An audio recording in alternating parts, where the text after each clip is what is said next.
안녕하세요. 맨큐의 경제학 거시경제 시작하겠습니다. 거시경제는 23장부터 36장까지 이루어져 있고요. 두 파트로 나눠가지고 진행하겠습니다. 첫 번째 파트는 23장부터 28장까지 다루고 있고요. 27장은 재무이론의 기초를 다루고 있는데 저희는 거시경제 중심으로 빠르게 개념을 훑고 지나갈 것이기 때문에 이 부분은 생략을 했습니다. 그리고 저희 대학 수업이 영어로 진행되기 때문에 PPT 슬라이드를 영어로 구성하게 됐습니다. 이 파트 1 부분이 중간까지의 범위라고 생각하면 됩니다. 시작하겠습니다. 23장은 국민소득의 측정입니다. 내셔널 인컴이라고 합니다. 크게 서큘러 플로우 다이어그램하고 GDP, 그리고 GDP 측정 방식에 대해서 배우게 됩니다. 우선 서큘러 플로우 다이어그램이고요. 여기서 중요한 거는 어떤 시장이 있는지, 어떤 경제 주체가 어떤 시장에서 무엇을 거래하는지, 그리고 화폐는 어디로 순환하는지 이것을 중심으로 확인을 하면 되겠습니다. 다음으로 GDP입니다. GDP는 국내 총생산을 의미하고요. 한 경제가 얼마나 생산했는지를 확인하는 그런 지표입니다. 삼면 등가의 법칙이라고 한 국가가 생산하는 국민 소득은 생산, 분배, 소비의 측면에서 어떤 방식으로 측정하든지 간에 같은 값이 나오도록 되어 있습니다. 개념상 그렇게 되어 있고요.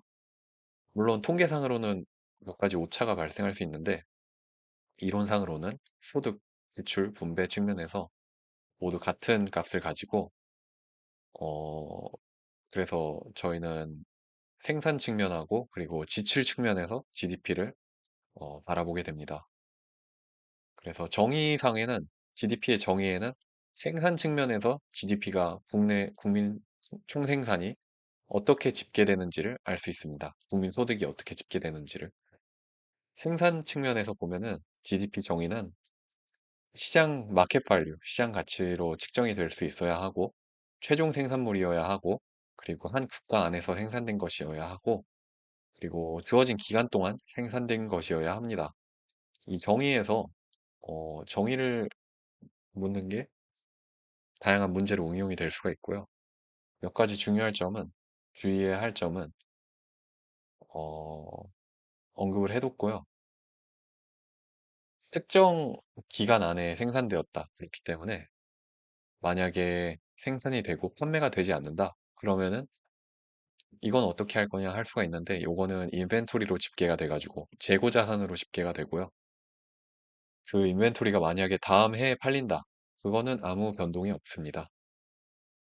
지금까지 GDP의 생산 측면에서 국민 소득을 살펴봤고요. 다음으로 GDP를 지출 측면에서 살펴보겠습니다. 지출 측면에서는 네 가지로 나눠볼 수가 있습니다. CIGNX라고 해가지고 소비, 투자, 정부 지출, 그리고 순수출 이렇게 네 가지로 나눌 수가 있고요. 그래서도 기본적인 정의는 알고 있다는 가정하에 몇 가지 짚고 넘어가겠습니다. 소비 측면에서는 그리고 소비와 투자에서 헷갈릴 수 있는 게 주택 구매는 어디에 해당하는가? 그리고 주택을 구매했을 때 그 주거 비용은 어디에 해당하는가? 이런 것들이 헷갈릴 수가 있는데 일단 주택 구매는 그 주택을 구매함으로써 그 수익을 창출할 수가 있기 때문에 지대 같은 거, 렌트를 받음으로써 수익을 추구할 수 있기 때문에 GDP 측정상에는 인베스트멘트로 집계가 됩니다. 다음으로 만약에 그 집을 소유함으로써 본인이 거기 거주하든 본인이 그거를 다른 사람들에게 세를 주든 그 집을 가지고 있으면은 그거는 어, 컨섬션으로 집계가 됩니다. 하우징 유틸리티라는 항목으로 미국에서는 모기지 페이먼트, 모기지 뎁트 이런 것들이 지출이 컨섬션으로 집계가 됩니다. 요렇게 주택 관련해서는 이렇게 분류를 할 수가 있고요. 다음으로 정부 지출에서는 주의할 점이 어, 실업수당이나 연금 이런 이전 지출은 정부가 뭔가를 구매하는 게 아니기 때문에 정부 지출에 포함이 되지 않고요. 넷 엑스포트 측면에서는 요거는 아까 GDP의 정의 측면과도 관련이 있는데요. 한 국내 안에서만 생산된 제품이 물품, 뭐 생산된 것이어야 하기 때문에 수출을 빼줍니다. 왜냐? 수출은 CIG에 이미 집계가 되어 있어요. CIG는 단순히 이게 어디 생산된 것과 관련이 없이 그냥 지출 측면에서 집계를 한 거기 때문에 여기에 수입품도 국내 생산 제품과 마찬가지로 반영이 되어 있기 때문에 넷 엑스포트에서 수입을 마이너스를 해줘야 합니다. 네, 이런 이유로 수입을 마이너스를 해주고 이렇게 넷 엑스포트를 구할 수가 있습니다. 넷 엑스포트를 뭐 순수출이라고 하는데 이 개념은 해외에서 구매한 국내 생산품이라고 볼 수가 있겠습니다. 국내 경제에 대한 해외의 지출이라고 볼 수 있겠습니다. 다음으로 GDP의 측정 방식입니다. 크게 명목 GDP, 실질 GDP로 나뉘고 이 두 가지를 통해서 물가 상승률, 물가 지표인 GDP 디플레이터를 구할 수가 있습니다. 첫째로 노미널 GDP는 가격과 수량 변화를 곱해가지고 구할 수가 있는데요. 그러면 가격과 수량 변화 모두 이게 지표에 반영이 되겠죠. 그래서 한계로는 이게 가격이 명목 GDP에 기여를 했는지 실제로 생산량이 기여했는지 그거를 구분하기가 어려워집니다. 이를 위해서 가격을 고정하는 실질 GDP를 사용하게 됩니다. 실질 GDP는 가격은 기준 연도에 고정을 하고 수량 변화만 반영을 합니다. 그래서 한 경제가 실제로 얼만큼 생산했는지 그 생산량의 변화만을 이제 반영할 수가 있는 거죠. 이 지표에. 그래서 네, GDP는 한 경제에 여러 가지 GDP는 한계가 있지만 그럼에도 한 경제의 크기나 규모나 성장 등을 파악할 때 가장 유용하게 사용하는 지표라고 할 수 있습니다. 그냥 대표적으로 사용하는 지표입니다. GDP 디플레이터의 경우 이 명목 GDP를 실질 GDP로 나눈 다음에 100을 곱해서 구할 수가 있는데요.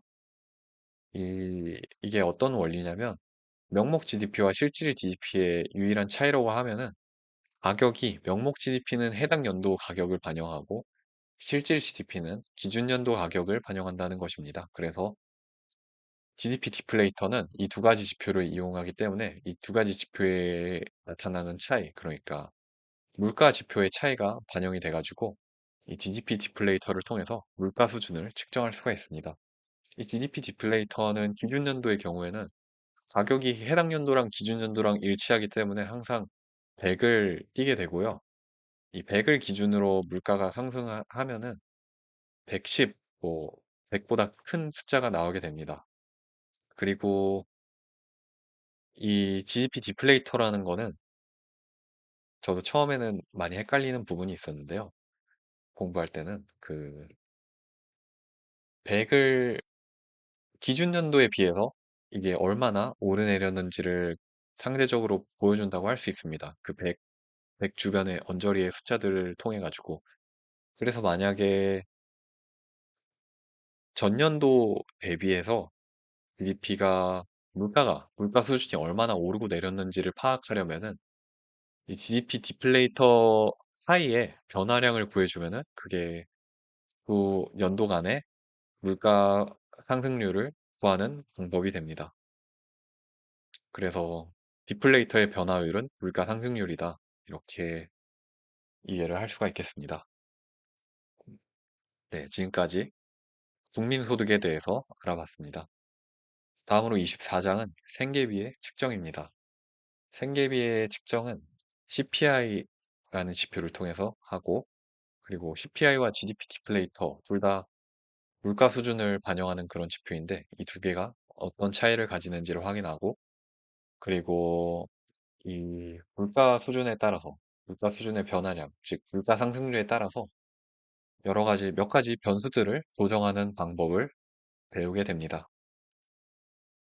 첫째로 CPI입니다. CPI는 GDP와 다른 점, GDP 디플레이터와 다른 점이 있다면은 이 바스켓을 통해서 물가 수준을 측정한다는 데 있습니다. 바스켓은 고정이 돼 있고 뭐 5년, 10년에 한 번씩 시대의 변화에 따라서 뭐 업데이트를 해주긴 하지만 바스켓은 고정이 되어 있고 이 물가의 변화만을 반영하는 그런 지표입니다. 예를 들어서 계란 3개, 파스타 5개 이렇게 해가지고 바스켓은 고정이 되어 있고 물가의 변화만 반영이 되는 그런 지표입니다. 그리고 인플레이션율 혹은 물가 상승률은 이 CPI의 변화율로 퍼센티지 변화로 구할 수가 있습니다. 예를 들어서 올해 100이었고 기준연도에 100이었고 내년에 110이다. 그러면은 110 마이너스 100 나누기 100 곱하기 100 해가지고 구할 수가 있습니다. 10% 변한 거죠. 10% 상승한 거죠. 100에서 110으로 변하면은 CPI가 100에서 110으로 변하면은 10% 상승한 것이 됩니다. 뭐 CPI의 한계는 물가가 오르면은 더 저렴한 물건을 찾아서 대체재를 찾아가지고 구매를 하기 때문에 물가 상승률이 반영이 안 될 수가 있고요. 그래서 CPI가 과대평가될 수가 있고요. 또 새로운 제품이 나오거나 품질이 개선이 되면은 이 또한 CPI를 어, 오버스테이트하는, 그러니까 과대해서 지표가 측정되는 그런 문제가 생길 수가 있습니다. 다음으로 CPI와 GDP 디플레이터의 차이인데요. CPI는 바스켓을 고정하는 만큼 소비자가 구매하는 제품 위주로 구성이 되어 있고, 그렇기 때문에 소비자가 구매하는 제품의 물가 수준을 측정하게 됩니다. 따라서 여기에는 수입 제품도 포함이 될 수가 있습니다. 대신에 국내에서 생산되는 제품 중에 공산품 같은 거는 포함이 안 되겠죠. 반대로 GDP는 이 반대라고 보시면 됩니다. 정의에 따라서 국내에 생산되는 제품이면은 그 소비자가 구매하던 국내 제품만을 포함하고, 그리고 공산품 같은 것도 공장의 인베스트멘트 같은 것들도 제품 같은 것, 공장 설비 같은 것도 포함이 됩니다. 다음으로 마지막으로 인플레이션에 따라서 변수들을 조정하는 방법입니다. 그 옛날이랑 지금이랑 비해서 물가가 많이 올랐죠. 그만큼 과거에 과거의 1달러라고 해도 그게 지금의 1달러와 가지는 의미가 매우 다릅니다. 과거의 1달러는 지금의 지금 계속 꾸준히 물가가 상승해 왔으니까, 그러니까 예를 들어서 과거에 1달러였던 제품이 지금은 10달러일 수가 있는데, 그만큼 과거의 1달러는 지금 더 큰 그런 구매력을 가지게 됩니다. 이를 위해서 인플레이션 구매력을 인플레이션에 맞춰가지고 조정을 하는 작업을 하는데요. 뭐 통계 같은 데서도 많이 보셨을 겁니다. 인플레이션 조정했을 때 뭐 연봉이 어떻게 되는지, 월급이 어떻게 되는지, 그러니까 실질 구매력을 반영을 했다는 의미입니다. 그래서 실질 구매력을 반영을 하면은 예를 들어 1970년대 10달러가 오늘날 어떤 가치를 가지는가, 오늘날 몇 달러에 달하는가, 몇 달러에 맞먹는가, 이것을 구하기 위해서는 1970년대 구하려는 달러 가치를 우선 1970년대 달러 물가 수준으로 나눈 다음에 구하려는 지금 연도의 물가 수준으로 곱해줍니다. 그러면은 과거의 물가 수준으로 나눈 다음에 현재 물가 수준으로 줌으로써 이거를 현재 가치로 환산을 하게 됩니다. 이런 식으로 인플레이션 조정을 할 수가 있고요. 다음으로 실질 이자율을 구하는 방법인데요. 실질 이자율은 명목 이자율에서 인플레이션율을 빼서 구해줍니다. 명목 이자율이 예를 들어서 현재 5% 정도 되죠. 3% 정도 되죠. 3%인데 인플레이션율이 3%이다. 그러면은 실질 이자율은 0%가 됩니다. 이런 식으로 명목이자율 마이너스 실질이자율, 명목이자율 마이너스 인플레이션율 통해서 실질이자율을 구할 수가 있습니다.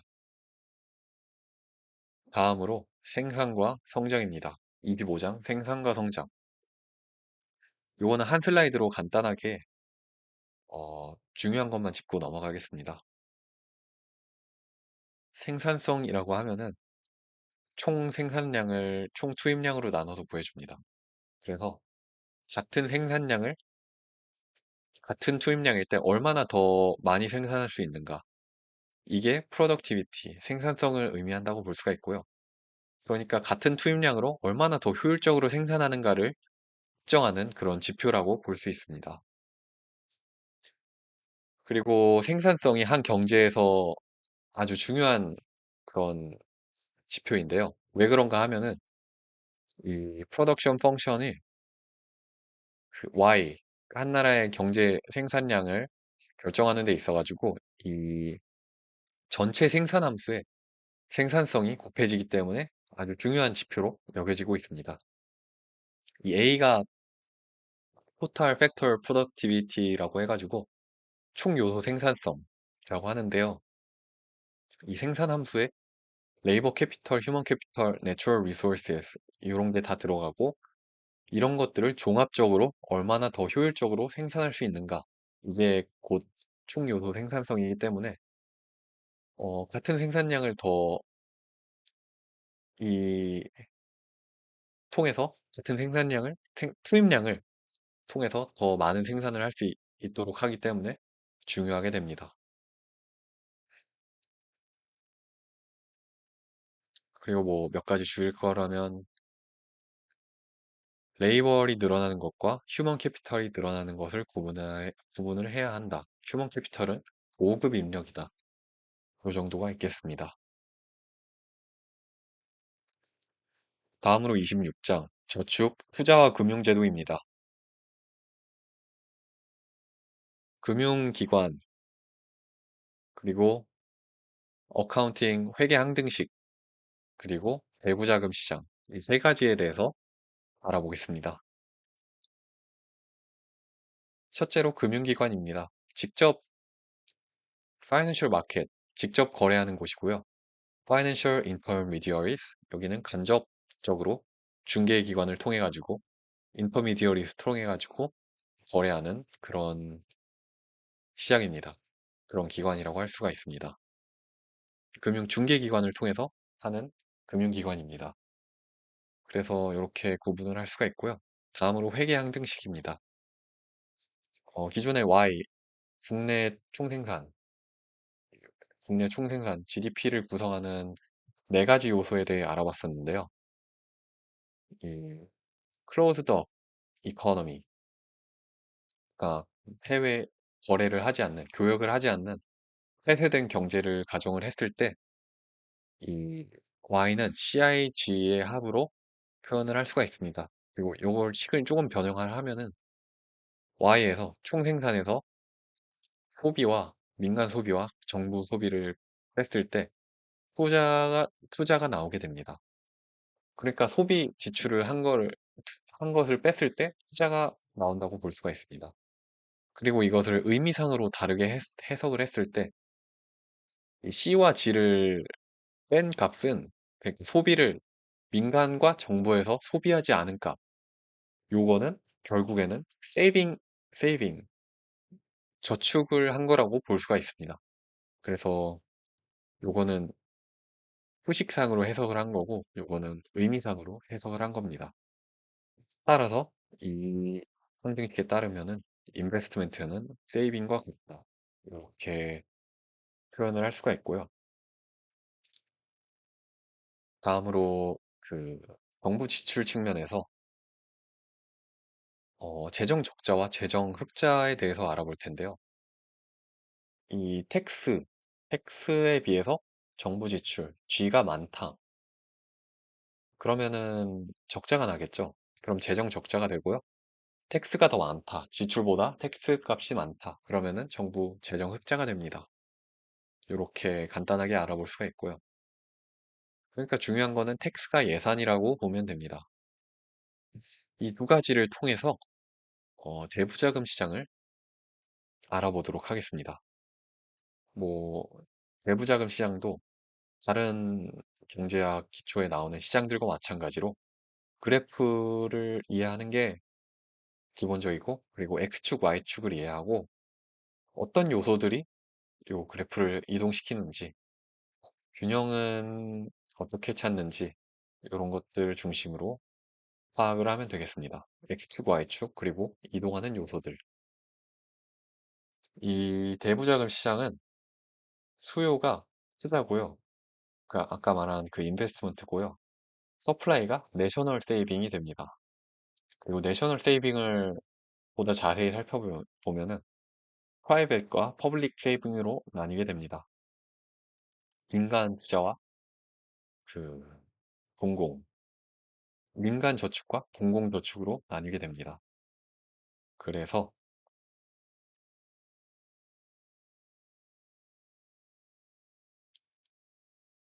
이 서플라이, 서플라이 오브 로네블 펀드, 그러니까 내셔널 세이빙을 변동시키는 요소가 이 대부자금 시장의 서플라이를 이동시킨다고 볼 수가 있습니다.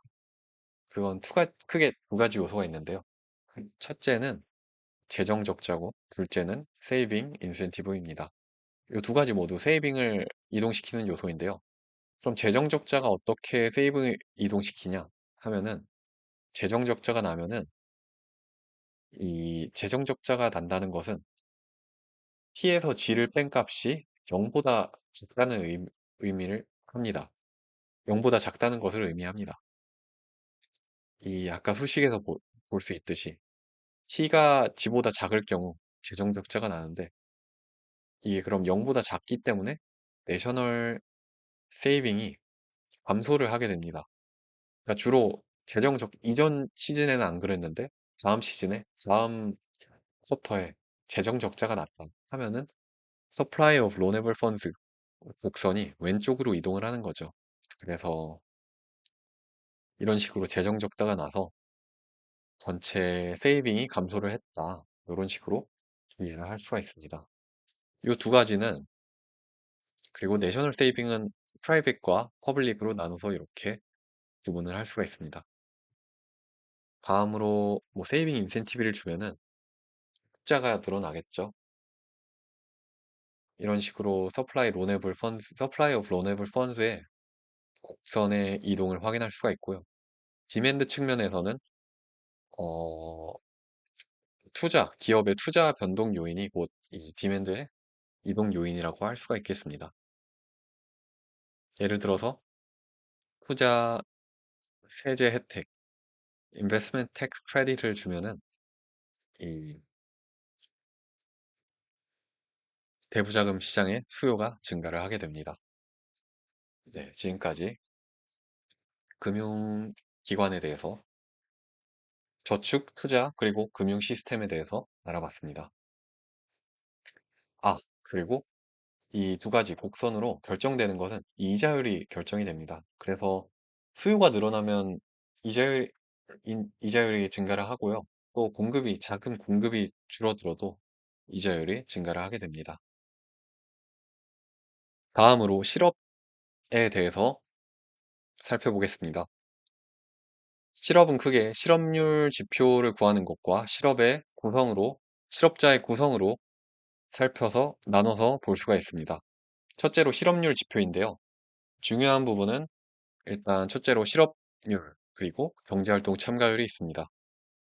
일단 실업률, unemployment rate는 경제활동 참가 인구 중에서 실업자가 차지하는 비중이고요. 경제활동 참가율은 15세 이상 인구 중에서 경제활동 참가 인구가 차지하는 비중입니다. 경제활동 참가 인구는 레이버 포스고요. 분자와 분모를 먼저 생각하고 그 다음에 분자를 생각하면 좋습니다. 그리고 특이한 점은 이 discouraged worker라고 해가지고 구직 포기자가 있는데요. 구직 포기자는 기존에는 unemployed, 실업자에 속합니다. 근데 구직을 아예 포기하고 경제 활동을 하지 않기로 했기 때문에 낮은 레이버 포스로 이동을 하게 됩니다. 그래서 실업률이 오히려 하락을 하는 그런 효과가 나타납니다. 실업률은 레이버 포스분의 어님플로이먼트로 구할 수가 있는데요. 레이버 포스도 하락을 하고 어님플로이드도 하락을 하는데 둘 다 같은 값이 하락을 합니다. 근데 그것이 차지하는 비중이 어님플로이드에서 이 구직 포기자가 빠지는 비중이 레이버 포스에서 구직 포기자가 빠지는 그 비중보다 훨씬 크기 때문에 결과적으로는 이 실업률이 하락하는 효과가 나옵니다. 이거는 직접 숫자를 넣어가지고 간단히 확인을 해볼 수가 있고요. 객관적으로도 방금 이야기한 것처럼 이해를 해볼 수가 있습니다. 지금까지 레이버 포스 스태티스틱스에 다뤄봤고요. 언임플로이멘트는 그럼 실업은 어떻게 구성되는가? 자연 실업률과 경기 순환적 실업으로 나뉩니다. 여기 오타가 있네요. 인플로이멘트가 아니라 언임플로이멘트입니다. 자연 실업률은 마찰적 실업과 구조적 실업으로 나뉘는데요. 마찰적 실업은 일자리를 찾는 거고, 구조적 실업은 일자리 자체가 경제 구조적으로 없는 것을 의미를 합니다. 그리고 경기 순환적 실업은 경기 순환으로 인해서 뭐 불황과 호황을 오가면서 일자리가 없는 것을 의미를 합니다. 그리고 다음으로 임금에 대해서도 짧게 다루는데요. 왜 임금이 어떤 경우에는 실제 그 시장에서 결정되는 노동의 수요와 공급으로 결정되는 임금보다 왜 실제 임금이 높은가? 라는 질문에 대해서 이렇게 세 가지 답변이 있는데요. 최저임금, 그리고 노동조합, 그리고 가장 중요한 거는 효율임금, efficiency wages가 있습니다. 포드에서 도입을 해가지고 좀 더 사람들이 좀 더 일자리에 오래 머무르게 해서 일자리 교육에 필요한 그런 시간이나 비용들을 줄일 수 있는 그런 효과가 있어가지고 어, 시장에서 결정되는 임금 수준보다 높은 임금을 지불하게 된다. 이런 이론입니다. 그리고 마지막으로 현실적인 실업률에 대해서 이야기를 하자면은 미국의 실업률 지표인데요. 보다시피 이 회색 음영 부분, 여기가 경기 불황 시기인데요. 경기 불황을 맞을 때마다 미국은 실업률이 상승하는 모습을 보여왔습니다. 실업률이 이렇게 크게 상승을 하는데요. 그만큼 실업률은 실제 경기에 가장 밀접한 지표라고 볼 수가 있습니다. 미국의 경우에는 그리고 노동 유연성이 매우 높아가지고 이렇게 경기에 따라서 실업률이 크게 오르내리는 모습을 볼 수가 있습니다. 네. 지금까지 맨큐의 경제학, 거시경제학 파트 첫 번째 파트 마쳤습니다. 다음에 파트 2로 찾아뵙겠습니다. 감사합니다.